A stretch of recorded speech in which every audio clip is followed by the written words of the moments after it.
przejdę do omówienia kryteriów rozpoznania cukrzycy, jeśli chodzi o wyniki badań krwi, które są tu decydujące. Możemy się posiłkować 4 parametrami.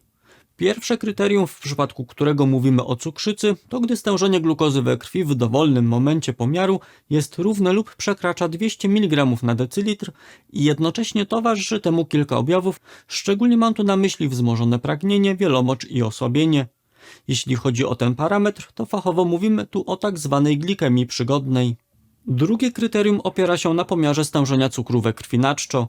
Jeśli zrobiliśmy sobie badanie i wyszedł nam cukier równy lub powyżej 126 mg na decylitr, a następnie powtórzyliśmy ten test i również uzyskaliśmy taki wynik, to możemy wtedy mówić o cukrzycy. Czyli dwukrotna glikemia na czczo równa lub powyżej 126 mg na decylitr świadczy o cukrzycy. Tu od razu jednak podkreślam, że każde z dwóch oznaczeń należy wykonać innego dnia. W celu sprawdzenia, czy mamy cukrzycę, możemy też wykonać sobie doustny test obciążenia glukozą, zapisywany w skrócie OGTT. Polega on na spożyciu roztworu glukozy w warunkach laboratoryjnych, a następnie pomiarze cukru we krwi po upływie 2 godzin.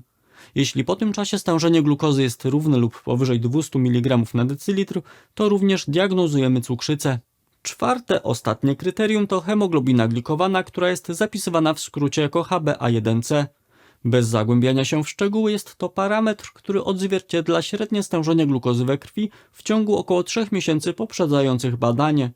Przy czym muszę podkreślić, że przyjmuje się, że około 50% hemoglobiny glikowanej obecnej we krwi powstaje w ciągu ostatniego miesiąca przed wykonaniem oznaczenia. W każdym razie o cukrzycy mówimy wtedy, gdy podczas jednorazowego oznaczenia hemoglobiny glikowanej jej wartość jest równa bądź przekracza 6,5%. Tak jak zatem przed chwilą powiedziałem, jeśli spełniamy choć jedno z 4 podanych kryteriów, to oznacza to, że chorujemy na cukrzycę i że jak najszybciej należy podjąć się odpowiednich praktyk, które pozwolą ujarzmić tę chorobę. W tym miejscu tylko zasygnalizuję, że jeśli okaże się, że mamy cukrzycę typu 1, to oznacza to wprowadzenie leczenia farmakologicznego, a konkretnie podawania insuliny. Oczywiście odpowiednia dieta ma istotne znaczenie dla kontrolowania przebiegu tej choroby, jednak z uwagi na brak wytwarzania i uwalniania insuliny w organizmie osób z cukrzycą typu 1, sama dieta to niestety za mało. Nieco inaczej jest w cukrzycy typu 2. W jej przypadku moment włączenia leków, w tym doustnych leków hipoglikemizujących, jest dość dyskusyjny i dużo zależy od naszego ogólnego stanu zdrowia, jak również, nie ma co ukrywać, od specjalisty, na którego trafimy. Są bowiem lekarze, którzy od razu po rozpoznaniu cukrzycy wprowadzają odpowiednie leki. Są też i tacy, którzy zanim sięgną po leki, to dają pacjentowi czas na wprowadzenie odpowiednich modyfikacji w stylu życia, w tym głównie w odżywianiu. Jeśli okaże się, że zmiany te w niczym nie pomogły, bo na przykład pacjent się do nich nie zastosował lub z uwagi na to, że choroba jest już na takim etapie zaawansowania, że sama dieta okazuje się niewystarczająca, aby osiągnąć prawidłową glikemię, czyli odpowiedni poziom glukozy we krwi, to dopiero wtedy podawane są leki. Ja jako dietetyk i osoba mająca kontakt z wieloma pacjentami z cukrzycą typu 2 stoję na stanowisku, że jeśli nie mamy do czynienia ze skrajnym przypadkiem, to warto dać sobie od 3 do 6 miesięcy na modyfikację diety i po tym czasie ponownie wykonać badania krwi. Zresztą najnowsza praca naukowa z 2023 roku pokazuje wprost, że wprowadzenie zmian w odżywianiu może zaowocować osiągnięciem remisji u wielu osób ze świeżo rozpoznaną cukrzycą typu 2 bez konieczności stosowania leków. A ponieważ cukrzyca typu 2 to choroba dietozależna, a także zależna ogólnie od stylu życia, więc tym bardziej takie postępowanie jest zasadne. Jeśli chodzi o modyfikację swojej diety, to od razu chciałbym zaznaczyć, że jest ona konieczna nie tylko przy stwierdzeniu samej cukrzycy na podstawie wyników, o których przed chwilą powiedziałem. Należy bowiem wiedzieć, że istnieje też coś takiego jak stan przedcukrzycowy, który również wymaga naszej szybkiej interwencji, aby nie przerodził się w cukrzycę. O stanie przedcukrzycowym mówimy wtedy, gdy mamy tak zwaną nieprawidłową glikemię na czczo. Jest to stan, gdy poziom glukozy we krwi mieści się w przedziale od 100 do 125 mg na decylitr. Innym parametrem wskazującym na stan przedcukrzycowy jest nieprawidłowa tolerancja glukozy, czyli sytuacja, gdy w 2 godzinie doustnego testu obciążenia glukozą stężenie cukru we krwi mieści się w zakresie od 140 do 199 mg na decylitr. Jako ciekawostkę też powiem, że jeśli zależy Państwu na sprawnym monitorowaniu swojego zdrowia, to dobrze jest też oznaczyć sobie stężenie insuliny we krwi na czczo. Praca z 2023 roku, do której dotarłem, pokazuje, że nawet w przypadku prawidłowego poziomu cukru we krwi niepokojącym sygnałem jest hiperinsulinemia, czyli podwyższony poziom insuliny. I stan ten może wskazywać, że powoli zmierzamy w kierunku stanu przedcukrzycowego i cukrzycy. Jest to, powiedzmy, jeden etap wcześniej, w którym warto już zastosować odpowiednią dietę. Krótko wyjaśnię, dlaczego jest to takie ważne. Otóż hiperinsulinemia to stan, w którym trzustka produkuje nadmiar insuliny w odpowiedzi na poziom glukozy we krwi. I jest to często reakcja kompensacyjna organizmu na insulinooporność. Gdy komórki ciała nie reagują odpowiednio na insulinę, wówczas trzustka produkuje jej więcej, aby przezwyciężyć tę oporność i umożliwić sprawne wchłanianie glukozy z krwi do komórek i tkanek organizmu. Jest to mechanizm obronny, mający na celu utrzymanie prawidłowego poziomu cukru we krwi. To, co należy tu wiedzieć, to to, że utrzymująca się przez dłuższy czas insulinooporność i hiperinsulinemia mogą nadwyrężać komórki beta-trzustki, które produkują insulinę, prowadząc ostatecznie do ich wyczerpania. Gdy trzustka nie jest już w stanie produkować wystarczającą ilość insuliny, aby przezwyciężyć insulinooporność, poziom glukozy we krwi wzrasta, co może prowadzić do rozwoju cukrzycy typu 2.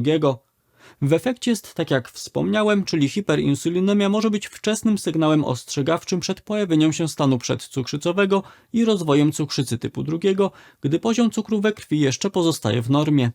Tu dodam, że o hiperinsulinemii mówimy wtedy, gdy poziom insuliny na czczo jest równy lub powyżej 15 milimiędzynarodowych jednostek na mililitr lub gdy jej stężenie po doustnym obciążeniu glukozą jest równe lub powyżej 80 jednostek. Jeśli chodzi o rozpoznawanie cukrzycy, to dla osób zainteresowanych powiem jeszcze 2 słowa, jak rozróżnia się cukrzycę typu 1 od cukrzycy typu 2. Otóż częściowo bierze się pod uwagę wywiad z pacjentem. Zwykle jest tak, że cukrzyca typu 1 jest najczęściej diagnozowana u dzieci i młodych dorosłych, choć może wystąpić w każdym wieku. Z kolei cukrzyca typu 2 zazwyczaj występuje u osób dorosłych, jednak z uwagi na rosnącą epidemię otyłości coraz częściej jest stwierdzana też u dzieci i młodzieży. Pewną różnicą pomiędzy tymi 2 typami cukrzycy jest też to, że typ 1 rozwija się dość szybko, zwykle w ciągu kilku tygodni lub miesięcy i charakteryzuje się zwykle gwałtownym pojawieniem się objawów, takich jak utrata wagi, nadmierne pragnienie i częste oddawanie moczu. Z kolei typ 2 rozwija się powoli, przez wiele lat i początkowo może nie dawać żadnych objawów lub są one łagodne. Jeśli zaś chodzi o jednoznaczne rozróżnienie, to wykonuje się w tym celu badania laboratoryjne. Bez wnikania w szczegóły, w pierwszej kolejności oznacza się stężenie przeciwciał przeciwko karboksylazie kwasu glutaminowego oraz sprawdza się poziom peptydu C. W przypadku cukrzycy typu 1 stwierdzana jest obecność wspomnianych przeciwciał oraz mamy do czynienia z niskim poziomem peptydu C. Jeśli okaże się, że mamy cukrzycę, to bardzo ważne jest monitorowanie jej poziomu we krwi, przy czym mam tu na myśli samodzielne pomiary wykonywane w domu. Fachowo mówimy o tzw. samokontroli glikemii. Od razu mogę powiedzieć, że na przykład w przypadku osób z cukrzycą typu 2 błędem jest to, że mierzy się wyłącznie poziom cukru we krwi na czczo. Bardzo ważne jest, aby mieć szerszy pogląd, jak kształtuje się stężenie glukozy we krwi o różnych porach dnia, w zależności też od spożytego posiłku. Podzielę się więc z Państwem teraz szczegółowymi informacjami, jakie są oficjalne zalecenia Polskiego Towarzystwa Diabetologicznego, jeśli chodzi o częstość pomiarów przy użyciu glukometru. Otóż w przypadku osób leczonych wyłącznie dietą należy raz w miesiącu wykonać skrócony profil glikemii, czyli oznaczyć poziom glukozy na czczo i 2 godziny po głównych posiłkach. A do tego należy raz w tygodniu oznaczać poziom glukozy o różnych porach dnia, czyli np. w poniedziałki po kolacji. Jeśli zaś mamy pacjentów stosujących doustne leki hipoglikemizujące, to zaleca się u nich, aby raz w tygodniu oznaczyć skrócony profil glikemii i dodatkowo, żeby raz dziennie dokonać pomiaru o różnych porach dnia. Z kolei osoby z cukrzycą typu 2 leczone stałymi dawkami insuliny powinny codziennie wykonywać 1 lub 2 pomiary glikemii, a dodatkowo raz w tygodniu powinny oznaczać skrócony profil glikemii, zaś raz w miesiącu dobowy profil glikemii. Osobom niezorientowanym w temacie powiem, że dobowy profil glikemii polega na oznaczeniu poziomu cukru rano na czczo, przed każdym głównym posiłkiem, 2 godziny po każdym głównym posiłku, przed snem oraz około godziny 3 w nocy. Czwarta zaś grupa osób to pacjenci wykonujący wielokrotne, co najmniej 3 razy dziennie wstrzyknięcia insuliny, niezależnie od typu cukrzycy. U tych osób zaleca się wykonywanie przynajmniej 4 pomiarów glukozy dziennie, a optymalnie nawet aż 8 razy dziennie. Do tego wszystkiego, o czym powiedziałem, zaleca się wykonać w laboratorium oznaczenie poziomu hemoglobiny glikowanej raz w roku w przypadku osób z dobrze kontrolowaną cukrzycą i co najmniej raz na kwartał w przypadku osób nieosiągających celów leczenia. Dodam jeszcze, że o ile pojedyncze pomiary glukozy we krwi za pomocą glukometru nie są problematyczne, tak częste prowadzone kilka razy dziennie pomiary mogą wiązać się z dyskomfortem. Przede wszystkim mam na myśli to, że częste nakłuwania mogą prowadzić do tworzenia się zgrubień, blizn lub twardych plam na skórze, zwłaszcza gdy nakłucia są wykonywane w tej samej okolicy. Ponadto niektóre osoby mogą doświadczać zwiększonej wrażliwości lub drętwienia w palcach, a w pojedynczych przypadkach dochodzi wręcz do utraty czucia w opuszkach palców. W takiej sytuacji dobrym rozwiązaniem jest zaopatrzenie się w tzw. system ciągłego monitorowania glikemii, w skrócie CGM, który nie wymaga nakłuwania palców. Polecam Państwu bliżej zapoznać się z tym urządzeniem, ponieważ może znacząco ułatwić życie osobom z cukrzycą, jeśli chodzi o monitorowanie poziomu glukozy. Tu wtrącę, że praktyczną wiedzą dzielę się również w moim darmowym newsletterze o zdrowiu, czyli porannym dzienniku zdrowia. Dziennik wysyłam od poniedziałku do piątku o 6 rano do porannej kawy lub herbaty i jest on na kilka minut czytania. Jeśli chcieliby się Państwo na niego zapisać, to zapraszam na www.doktorbartek.pl/dziennik. Jeśli nie robimy sobie regularnie pomiarów poziomu glukozy we krwi, to warto przyjrzeć się swojemu ciału i podstawowym objawom, które bardzo często, choć nie zawsze, towarzyszą utrzymującemu się wysokiemu poziomowi cukru i mogą wskazywać na wczesne bądź późne stadium cukrzycy. Myślę, że dzięki temu będzie łatwiej zrozumieć kwestię norm poziomu glukozy we krwi i to, czym jest cukrzyca. Otóż takim dość charakterystycznym objawem mogącym wskazywać na cukrzycę jest poliuria, inaczej wielomocz. Jest to nic innego jak potrzeba częstego oddawania moczu. Jeśli od jakiegoś czasu częściej potrzebujemy skorzystać z toalety niż zwykle, to powinna zapalić nam się lampka ostrzegawcza. Będąc bardziej precyzyjnym, mogę powiedzieć, że o wielomoczu mówimy wtedy, gdy objętość wydalanego moczu przekracza 2,5 litra na dobę. Warto wiedzieć, że usuwanie większych ilości moczu to właśnie jedna ze strategii walki naszego organizmu z podwyższonym poziomem cukru. Jest to związane z tym, że jeśli we krwi utrzymuje się wysokie stężenie glukozy, to organizm człowieka stara się je obniżyć, usuwając nadmiar cukru właśnie wraz z moczem. W pewnym uproszczeniu można powiedzieć, że im wyższy poziom cukru we krwi, tym więcej wydalanego moczu. Niemniej trzeba mieć świadomość, że zwiększone ilości wydalanego moczu mogą mieć też inne przyczyny. Mam tu na myśli np. spożywanie większych ilości płynów niż zwykle, czy choroby takie jak np. przewlekła niewydolność nerek. Drugim takim klasycznym objawem cukrzycy jest polidypsja, czyli zwiększone pragnienie. Ta zmiana jest ściśle powiązana z tym, o czym przed chwilą powiedziałem. Otóż jeśli nasze ciało stara się usunąć nadmiar glukozy poprzez wydalanie jej z moczem, czyli de facto z wodą, to przesyła nam sygnał, abyśmy dostarczyli mu większej ilości płynów, dzięki czemu będzie mógł zrealizować to zadanie. No i oczywiście jeśli zaczynamy oddawać większe ilości moczu, to stwarza to większe ryzyko odwodnienia, a w związku z tym narasta w nas uczucie pragnienia. Od razu też dodam, że współistniejącym objawem jest częste uczucie suchości w ustach, w tym pojawienie się oznak takich jak suchy i szorstki język, popękane i spierzchnięte usta, a nawet wystąpienie owrzodzeń w okolicach jamy ustnej. Przy okazji jako ciekawostkę powiem, że w przebiegu hiperglikemii, czyli podwyższonego poziomu cukru we krwi, może dojść do upośledzonego działania gruczołów ślinowych, co skutkuje zmniejszeniem ilości wydzielanej śliny, a to dalej może powodować problemy z żuciem i połykaniem pokarmu. Myślę, że dla niektórych osób dość zaskakującą informacją jest to, że oznaką cukrzycy może być również niezamierzona utrata masy ciała, której nie możemy przypisać konkretnej przyczyny. Czyli jeśli celowo się nie odchudzamy lub nagle nie zwiększyliśmy znacząco swojej aktywności fizycznej, a nasza masa ciała zaczyna spadać, to może to wskazywać właśnie na cukrzycę. Mówiąc o osobach z cukrzycą, raczej mamy przed oczami osoby z nadwagą lub otyłością, tym bardziej, że te jednostki chorobowe kilkukrotnie zwiększają ryzyko zachorowania na cukrzycę. Jednak wytłumaczenie tego zjawiska jest bardzo proste. Otóż w przebiegu cukrzycy mamy do czynienia z sytuacją, że komórki tkanki naszego ciała przestają skutecznie wyłapywać cukier z krwi. W przypadku cukrzycy typu 1 przyczyną tego stanu rzeczy jest brak insuliny, zaś w przebiegu cukrzycy typu 2 winnym jest najpierw insulinooporność. I to, co należy wiedzieć, to to, że nasz organizm w obliczu braku dostępu do glukozy zaczyna rozkładać tkankę tłuszczową i mięśniową, aby uzyskać potrzebną energię, co prowadzi właśnie do utraty masy ciała. Przy czym chciałbym podkreślić, że ten objaw jest szczególnie charakterystyczny dla cukrzycy typu 1. Do innych dość wczesnych oznak cukrzycy zaliczamy też nadmierną senność, przewlekłe zmęczenie, apatię i ogólny brak energii.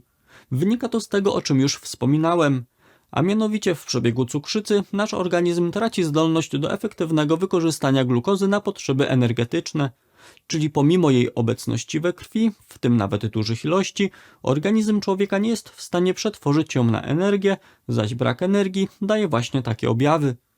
Do tego osoby z cukrzycą, w tym zwłaszcza z cukrzycą typu 1, są bardziej podatne na rozwój chorób endokrynologicznych, takich jak np. niedoczynność tarczycy czy zespół Cushinga, które również wiążą się z brakiem energii. Poza tym zwiększone wydalanie moczu w nocy zaburza nasz sen, co również przekłada się na późniejsze zwiększone uczucie zmęczenia. Do tego pojawienie się możliwego odwodnienia, o którym już powiedziałem, również dokłada cegiełkę do zwiększonej utraty sił witalnych. To, o czym dość rzadko się mówi, a co również może nam sygnalizować cukrzycę, to stany zapalne narządów moczowo-płciowych. Jest to na przykład powiązane z tym, że w przebiegu cukrzycy nasze ciało stara się usunąć nadmiar cukru wraz z moczem.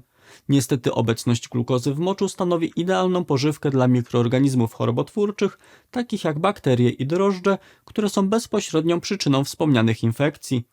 Poza tym w przebiegu cukrzycy dochodzi do osłabienia układu odpornościowego, co zmniejsza zdolność naszego ciała do zwalczania infekcji. Same zaś infekcje układu moczowo-płciowego pojawiające się w przebiegu cukrzycy mogą objawiać się w różny sposób w zależności od rodzaju i lokalizacji infekcji. W przypadku infekcji dróg moczowych mowa m.in. o częstym parciu na pęcherz i uczuciu częstej potrzeby korzystania z toalety, nawet wtedy, gdy pęcherz nie jest pełny. Ponadto może pojawić się bolesne lub piekące uczucie podczas oddawania moczu, a także ból w dolnej części brzucha lub w okolicy lędźwiowej. Do tego może pojawić się mętny mocz, który może mieć nieprzyjemny zapach lub zawierać krew. Od siebie od razu dodam, że wspomniane infekcje częściej obserwujemy u kobiet. Jeśli zaś dojdzie do infekcji narządów płciowych, wówczas zwykle mamy do czynienia z objawami takimi jak swędzenie, zaczerwienienie, podrażnienie i obrzęk w miejscach intymnych, ból podczas stosunku czy biały grudkowaty wyciek z narządów płciowych. Przy okazji powiem, że w przebiegu cukrzycy różnego rodzaju infekcje trwają zwykle dłużej i mają bardziej nasilony przebieg. Wśród objawów wskazujących na cukrzycę należy wymienić też różnego rodzaju zmiany skórne. Ten problem jest również powiązany z osłabieniem układu odpornościowego, które jest typowe dla cukrzycy, a także z wysokim poziomem glukozy we krwi, który sprawia, że skóra staje się atrakcyjnym środowiskiem dla bakterii i grzybów. Jeśli zaś cukrzyca rozwinęła się u nas na dobre, to dochodzi do uszkodzenia naczyń krwionośnych, co z kolei upośledza zdolność skóry do gojenia się, jak również skutkuje jej słabszym odżywieniem, co dodatkowo zwiększa ryzyko infekcji i utrudnia ich leczenie. Według literatury fachowej na pojawienie się objawów skórnych bardziej narażone są osoby z cukrzycą typu 2 niż osoby z cukrzycą typu 1 i szacuje się, że dotykają one średnio aż 80% osób. Jako ciekawostkę chciałbym też powiedzieć, że choroby skórne mogą pojawić się jako pierwszy objaw cukrzycy, jak również mogą oczywiście rozwinąć się w dowolnym momencie przebiegu tej choroby. Jeśli chodzi o konkretne oznaki, to głównie są to zmiany zapalne, świąt, ropne zakażenia skóry, a także pociemnienie skóry w okolicach szyi, karku, łokci, kolan, pach i pachwin. Ponadto mogą pojawić się zmiany w postaci miękkich włókniaków. Rozwinąć może się też tak zwany rumieniec cukrzycowy. Jest to sytuacja, gdy skóra przyjmuje ciemnoczerwone zabarwienie w okolicach policzków i czoła, które przypomina wypieki na twarzy. To, o czym powiedziałem, to najczęściej pojawiające się zmiany skórne. Warto jednak mieć świadomość, że w przebiegu cukrzycy możemy mieć do czynienia z o wiele szerszym spektrum zmian. Tu dodam, że nagrałem kiedyś o nich osobny odcinek i jeśli chcieliby się Państwo z nim zapoznać, to teraz u góry po prawej stronie ekranu pojawił się link prowadzący do tego filmu. Poza tym, o czym dotychczas powiedziałem, bez szerszego omawiania krótko tylko powiem, że w przebiegu cukrzycy mogą pojawić się jeszcze inne objawy. Mam tu na myśli bóle głowy, które mogą być związane ze wspomnianym odwodnieniem, a także ze zwężeniem naczyń krwionośnych, problemy z pamięcią i koncentracją, zmiany nastroju, a także problemy z erekcją. Oczywiście wraz z rozwojem cukrzycy, tym bardziej wtedy, gdy nie udaje nam się jej dobrze kontrolować, mogą pojawić się dalsze, nieprzyjemne następstwa. Mam tu na myśli m.in. retinopatię cukrzycową, czyli pogorszenie się wzroku, neuropatię cukrzycową, czyli uszkodzenie nerwów, które objawia się np. uczuciem pieczenia i parzenia stóp, czy stopę cukrzycową, czyli pojawienie się owrzodzeń stóp, zwykle na ich części podeszwowej. Tym materiałem chciałem zwrócić uwagę na to, aby regularnie monitorować swoje zdrowie w kontekście możliwego pojawienia się cukrzycy. Mam tu na myśli przede wszystkim obserwację własnego ciała, w tym objawów charakterystycznych dla tej choroby, jak również aby jak najszybciej podjąć się modyfikacji swojego stylu życia, jeśli zapali się lampka ostrzegawcza w przypadku przekroczenia parametrów, o których dziś wspomniałem. Jeśli okaże się, że są Państwo zagrożeni cukrzycą lub już zmagają się z tą chorobą, to zachęcam do obejrzenia odcinka, w którym dość szczegółowo omawiam, w jaki sposób naturalnymi sposobami obniżyć poziom cukru we krwi. Aby się z nimi zapoznać, wystarczy kliknąć na miniaturę, która pojawiła się na ekranie. A na dziś z mojej strony to wszystko. Dziękuję za uwagę i do zobaczenia w kolejnym odcinku.